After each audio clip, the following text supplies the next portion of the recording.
2008 সালে মহাজোট করে ক্ষমতায় আসে শেখ হাসিনার নেতৃত্বাধীন আওয়ামী লীগ। টানা 15 বছর ক্ষমতায় থাকার পর ছাত্র জনতার গণঅভ্যুত্থানের মুখে ক্ষমতাচ্যুত হয়ে ভারতে পালিয়ে যায় সাবেক প্রধানমন্ত্রী শেখ হাসিনা। শেষ মুহূর্তে ক্ষমতা আঁকড়ে রাখতে ছাত্র জনতার উপর নির্বিচারে গুলি চালায় তৎকালীন ফ্যাসিবাদী প্রশাসন ও আওয়ামী লীগের নেতাকর্মীরা। এতে প্রায় 1500 মানুষ প্রাণ হারায়। সরকার পতনের পর তৎকালীন আওয়ামী লীগ সরকারের বেশ কিছু এমপি মন্ত্রী সহ প্রশাসনের বেশ কিছু কর্মকর্তা গ্রেপ্তার হন। এদেরই একজন সাবেক আইজিপি চৌধুরী আবদুল্লাহ আল মামুন, যিনি ইতিমধ্যেই আন্তর্জাতিক অপরাধ ট্রাইব্যুনালের মামলায় রাজসাক্ষী হয়েছেন। তবে রাজসাক্ষী হওয়ার আগে গত মার্চে সিএমএম আদালতে জবানবন্দি দেন চৌধুরী মামুন।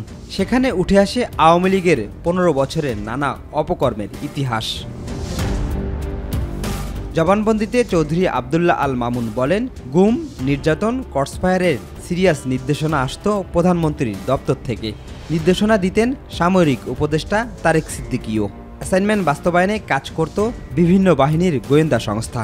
জবানবন্দিতে চৌধুরী আবদুল্লাহ আল মামুন আরও জানান, দীর্ঘদিন গুম থাকা ব্যারিস্টার আরমানকে রাখা হয় র্যাবের টিএফআই সেলে।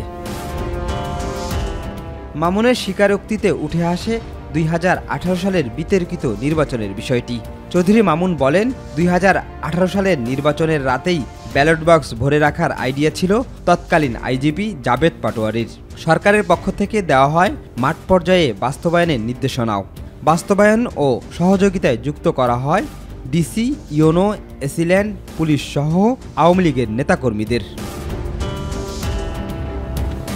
এ সময় চৌধুরী মামুন তুলে ধরেন পুলিশের গোপালগঞ্জের প্রাধান্য। বলেন, ঢাকায় বেশিরভাগ কর্মকর্তা ছিল গোপালগঞ্জের। তারা ঊর্ধ্বতনের কমান্ড মানত না। তাদের নিয়ন্ত্রণ করতেন অ্যাডিশনাল আইজিপি মনিরুল ইসলাম ও পুলিশ কমিশনার হাবিবুর রহমান। শিমুল খান, মাই টিভি, ঢাকা।